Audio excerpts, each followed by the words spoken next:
Hey, what's up guys? In this video we're going to be briefly going over Ableton 10's Wavetable instrument.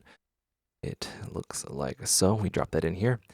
And what a wavetable synth is it's, well, a wave is like a single duty cycle. So a sine wave is just like a sine wave. It kind of looks like that. And what a wavetable is it kind of captures that, and it's a very short piece of audio that loops over and over again. And wavetable synths can do a lot of neat things, like morph in between two wavetables, kind of interpolate in between them. And you hear this. We've been hearing this for the last little while. We'll say it's that dubstep sound, and this was kind of made re-popular by Serum.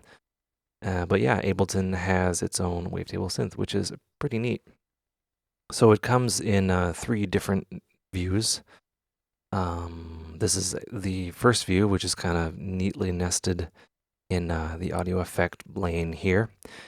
You click this little triangle thing, and then you get kind of that view. Well, that opened up right away because I moved it up here, but you'll most likely see this, which, it has the modulation up here, so it's ease of use, and then you get a little matrix that automatically pops in here with the filter.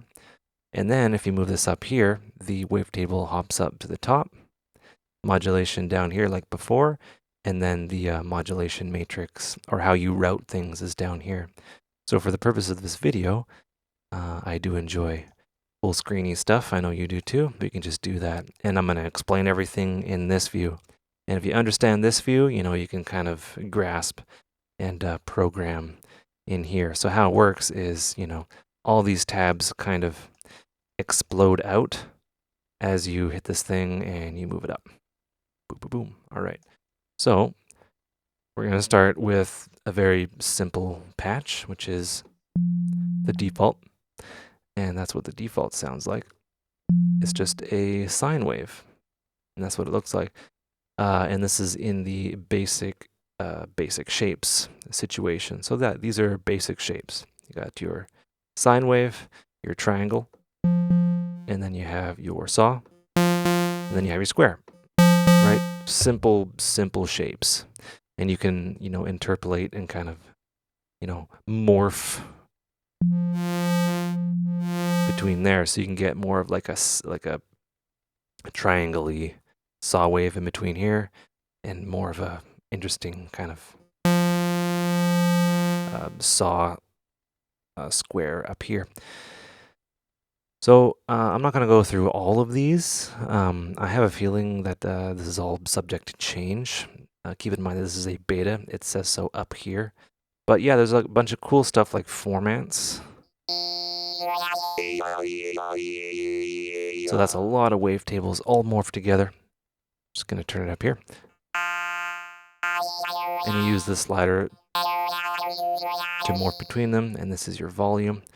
And yeah, this is A-E-I-O-U, so it's a vowel kind of filter wavetable thing, right? It's the same sounds that your mouth makes. It's like closing and opening up, like resonances of your mouth, which is an interesting and gross kind of science. You got all these ones.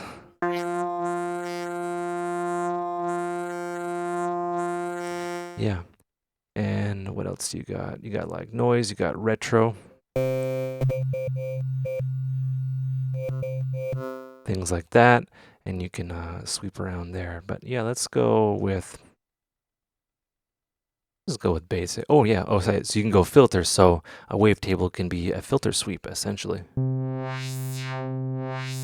Right? No filter is used, but it's kind of captured in this way. Here's another one, like acid saw. And you can modulate this with the modulations. We might get into that. So yeah, let's just start with the basic, because that's a good place to start.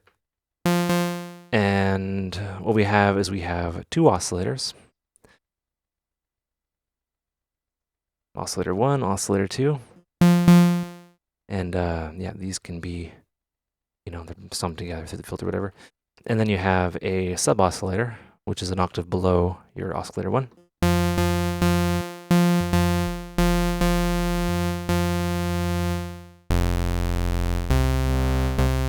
can adjust the tone as well. I think making it morphing it between a sine and a saw, so sine square saw, maybe, I'm guessing. I don't know. I don't have an oscilloscope here to let me know. But that's worth exploring. Got a global transpose up and down. Right. So let's turn the saw back on. So effectively, it's a 3 oscillator synth, or 2 with a sub, all well and good. So there's this right here. And I always say, like, you know, programming a synth is like left to right, and that's true. But with this, is kind of a bit different. You program up and then down, from like the top to down, or left to right, or whatever. Because it's really interesting, because the filter is down here, and then the modulation is down here. So with that being said, we have a very powerful filter. I'll turn accent on. And the reason why this is powerful, because it has the auto filter technology built in, as made apparent by these different filter modes. And where these come from is from the drop, which is like the most accurate filter emulation ever. So very, very super duper high quality filters in this plugin. As with the filters in Simpler and your drum rack and all that fun stuff, very much, different filter types. So the MS2 would be very much, ringy. Not ringy, but easy to overdrive. All right, so we're going to go over to modulation. So traditionally, and the amplifier gets its own dedicated ADSR. So these blue things are ADSRs, right? So we have our amplifier, our amplitude ADSR. We have attack, decay, sustain, release, and you can adjust the slope, which is pretty cool. So yeah, we can adjust the attack.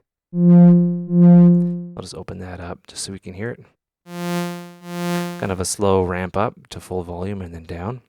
I'll set this back to around 1 millisecond. You want to leave around 1 millisecond. You might get clicks. You don't want like the amplitude like immediately open. You want it to kind of ramp up. It's kind of like a fade in, right? We have our decay, which is kind of the initial attack of the sound, like that sort of thing, right? That's an extreme value, but yeah, how that works is you get like a really powerful push of sound at the beginning, and then it kind of slowly ramps, or not slowly, quickly goes down to bass level, and that is where it is as long as you're holding note down. And then you have release, is when you like go of the button you're pressing, it slowly fades out, right? If we have that kind of very quick, it's just immediately done. That's all well and cool. You also have slopes here, which is pretty neat. You can adjust the kind of slope. So for the attack, or the decay, you can adjust the slope of that. And actually, don't even think you need to be in time. You can just select this. Yeah, you don't even need to select slope. You just click this little guy right here.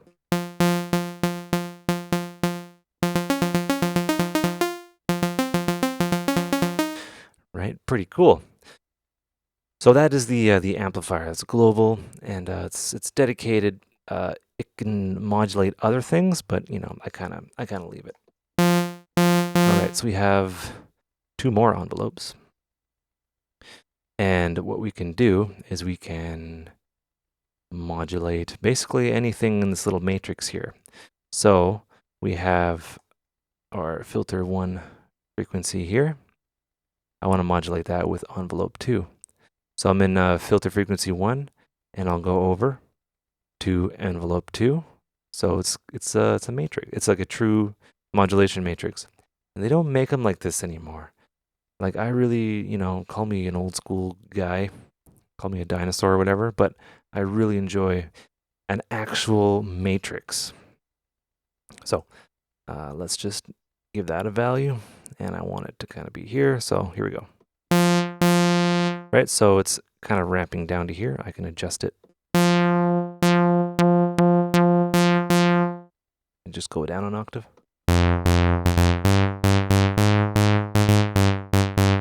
Right, pretty cool. I can get it more power, 100%. Do that, just because we're not worried about clicks.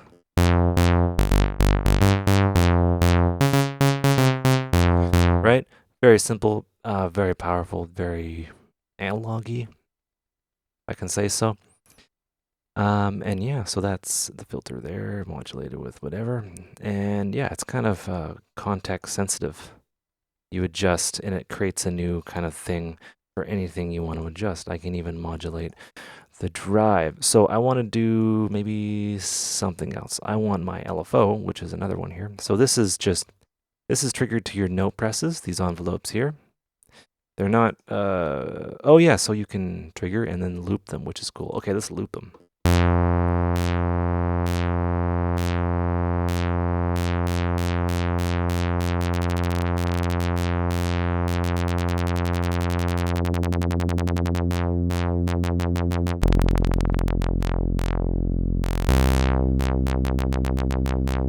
Right, pretty neat. And that's the option here to loop it. So this is effectively turned into an LFO, which is constantly repeating. And yeah, we can do trigger. And then none, so. Right, pretty nice. Okay, so I want to do something with the LFO. And cool thing about LFOs is you can select a variety of shapes. That's a sample and hold for those playing at home, square, this, that, all that fun stuff. You know, I can do all sorts of things like this, which is pretty cool. So let's right-click, return to default. And I want to map this LFO to the frequency, just so I'm the most uncreative modulation I could ever do. So every second, which is the rate of 1 hertz, it is I wish this was more visible. It might be, I don't know. But if this was more visible, it would, like, you know, open and close. Or even if there was like a spectrogram going on here, so I can actually see it. But yeah, this LFO is controlling the frequency amount, which is pretty neat. At one cycle a second. I can increase this.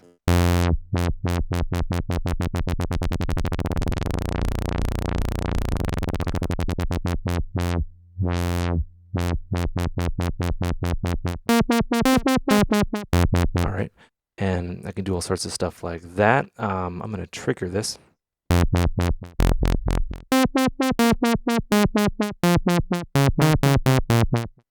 So the LFO is now in sync.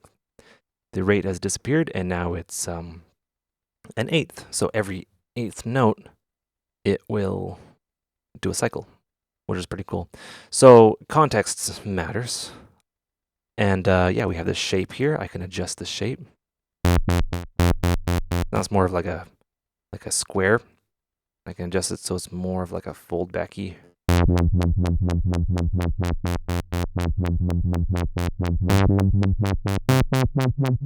So what would happen if I modulated this with the other LFO, which I can do? So LFO1 shaping is down here. It is highlighted. And I want to modulate that with its cousin.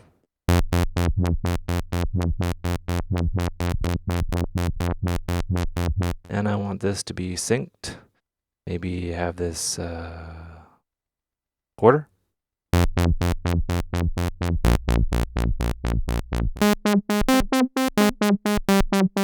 And then I can modulate the amount with envelope 3 because I'm gangster like that. So this is just how the modulation matrix works. You know, it's a little bit different, but when you look into it, and all these can be automated in Ableton, by the way, which is incredibly powerful. You could do all sorts of cool stuff. Super cool. So I'll do this.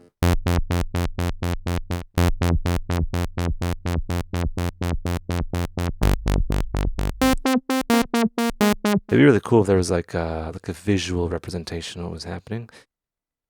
That might happen. Who knows? One really cool thing about this, if I can jump around a bit, is you hit this little circle here and you get like an interesting display of the waveform. And I'm just going to cycle through. I'll go to collection. And yeah, you hit these arrows and you can move around. And you can do all sorts of things.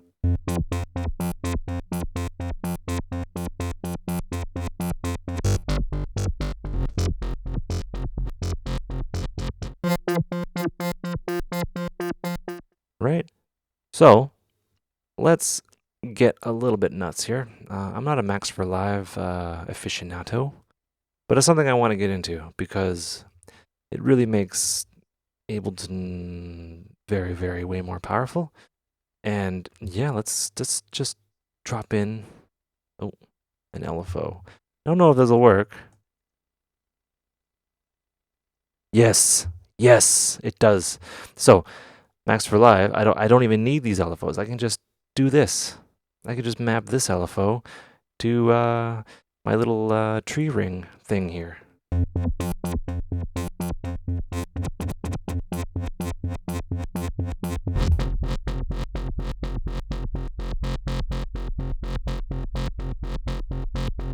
Right, I could do all sorts of stuff, even down, put the depth back up.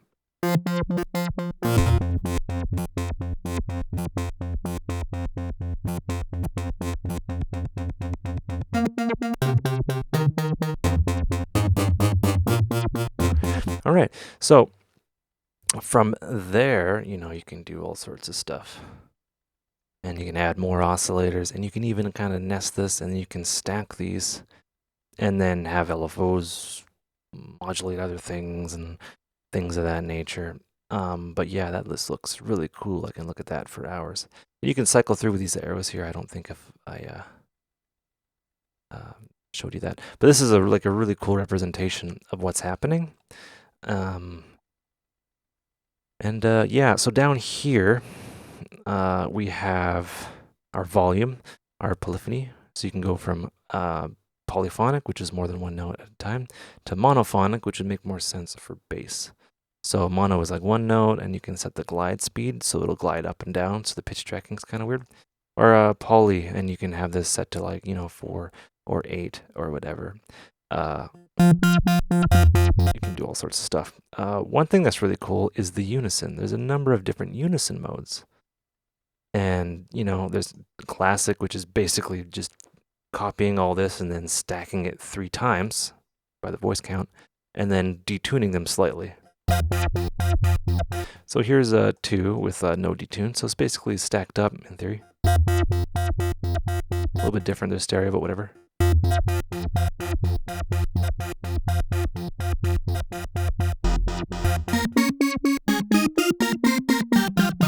Right?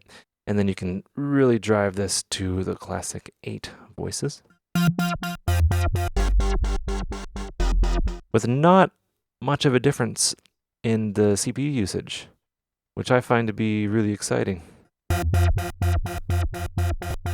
It doesn't even really bump up. So you got other ones like shimmer, noise, phase sync, and position spread. Position spread, in my understanding, is each note is a different position on the wavetable.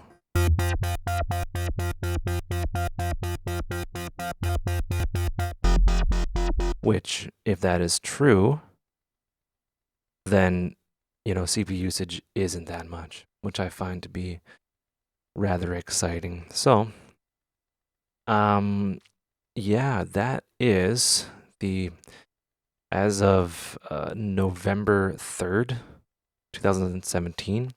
This is the latest version of Ableton Live 10. The instrument called Wavetable. I'm sure there's still figuring some things out overall, and they don't want to release something that's like half-assed or whatever. So yeah, exciting times. Very usable. Like you know, the good thing or the thing about Ableton Live to keep in mind is it was always meant for live performance and single screen use.